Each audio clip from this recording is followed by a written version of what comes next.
A standard rite of passage for camper van owners seems to be to show off the modifications that they've done to improve their van. And my story is no different. I thought I'd share a few mods that you probably haven't seen. This is my Travato 59KL. It's the National Parks Edition. And let's start from the outside. First mod's pretty simple, which is a set of window shades that I've added, magnetically attached, just epoxied on some magnets. And this has really helped in desert conditions to keep the sun from getting inside the van. Yes, of course, there are internal covers, but stopping the light before it gets in is much better. The most visible thing is got to be the cabinetry on the top of the van. It's something I built myself. Let's take a trip up top here.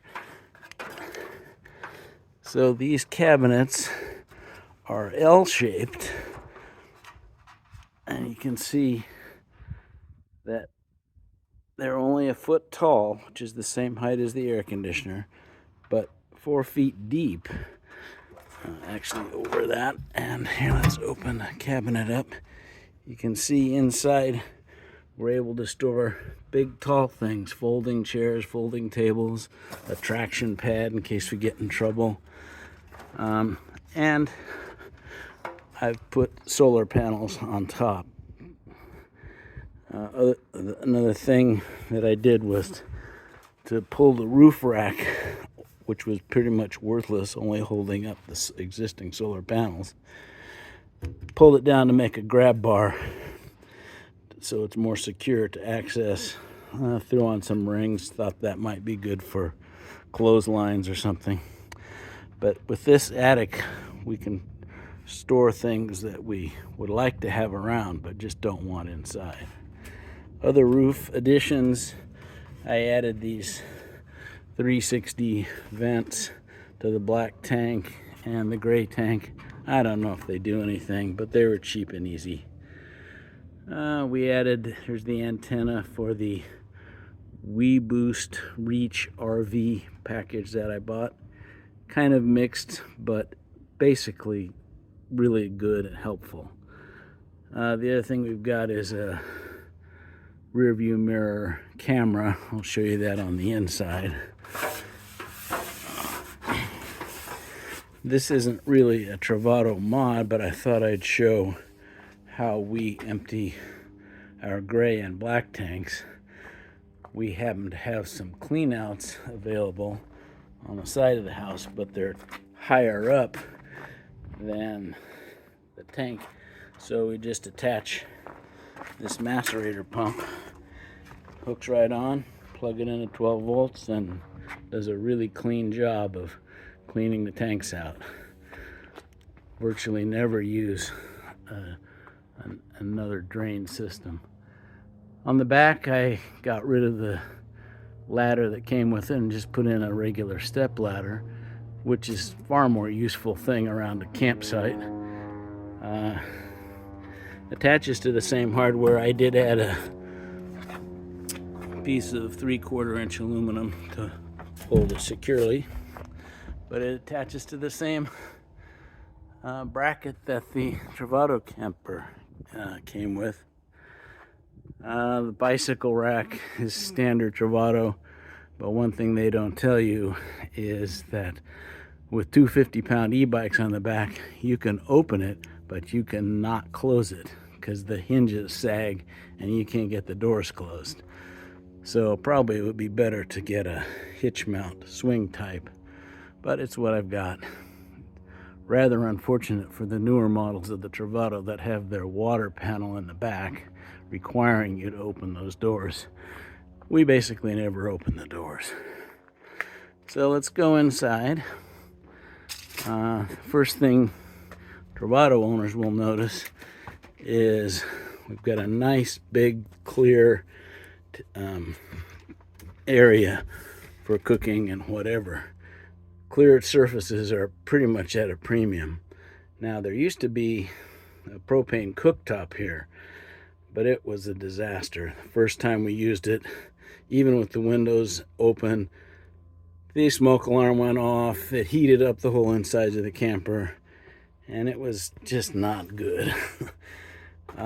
So instead, I took it out and filled the space with an induction cooktop, and I cut up a breadboard 1 inch thick and made this all flush.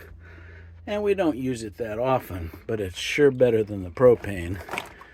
And we just plug it in over here when we want to use it. Another thing that helps keep this surface clean and open are these 2 little baskets. They're pretty nice, just attached with sticky tape.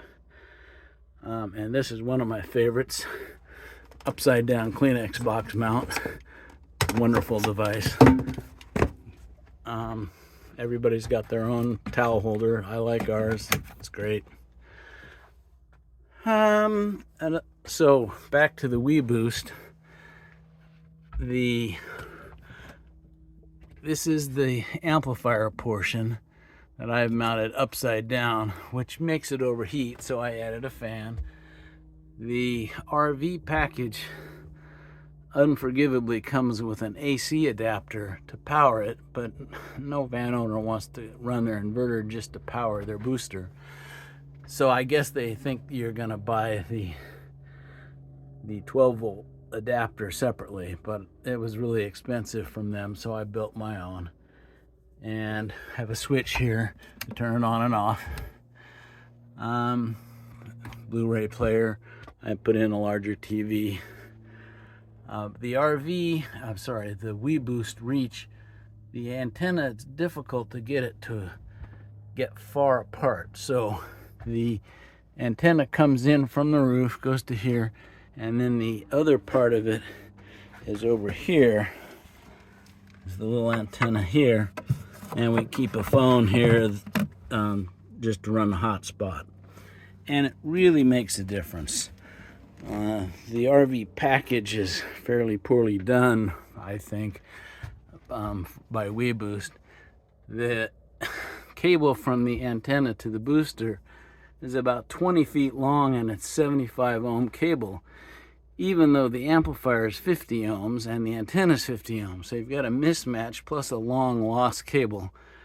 So I put in I bought another cable, a 7-foot long 50 ohm cable, and that improved the reception even more. And campgrounds we stayed at, which were marginal then, worked well. So it overall worked nicely. Here's the rear view mirror display. Since the rearview mirror is worthless otherwise, I recommend getting the biggest one you can. This is a foot long. I think it's Pormito. But now the best, I guess I've saved for last, is really all you can see of it is this. This is just a timer. But what it runs is a reverse osmosis water system. And what that does is it processes the water in the gray tank, which is where the shower and the sinks drain, and it turns it back into fresh water. So what we would do is typically after a couple of showers in the morning, in fact fairly long showers because we can, we'll turn on the system for maybe 2 hours, and it'll kick on here. I doubt you'll hear it. It's almost silent. And what will happen is in that 2 hours, the previously full gray tank will empty it, process it back into fresh water, which goes back into the fresh water tank.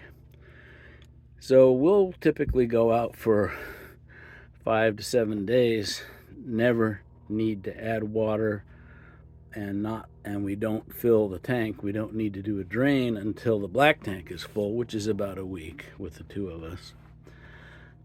If we do need to add water during the trip, we just pour water into the sink, which goes to the gray tank, and then it'll process it. So no fussing with hoses. In fact, if you are into survivalism, you can just pour river water in there. It'll process it and make it drinkable. So it's good for boondocking. Anyway, that's a quick overview of some of the things we've done with our camper van. Hope you enjoyed it. Thanks.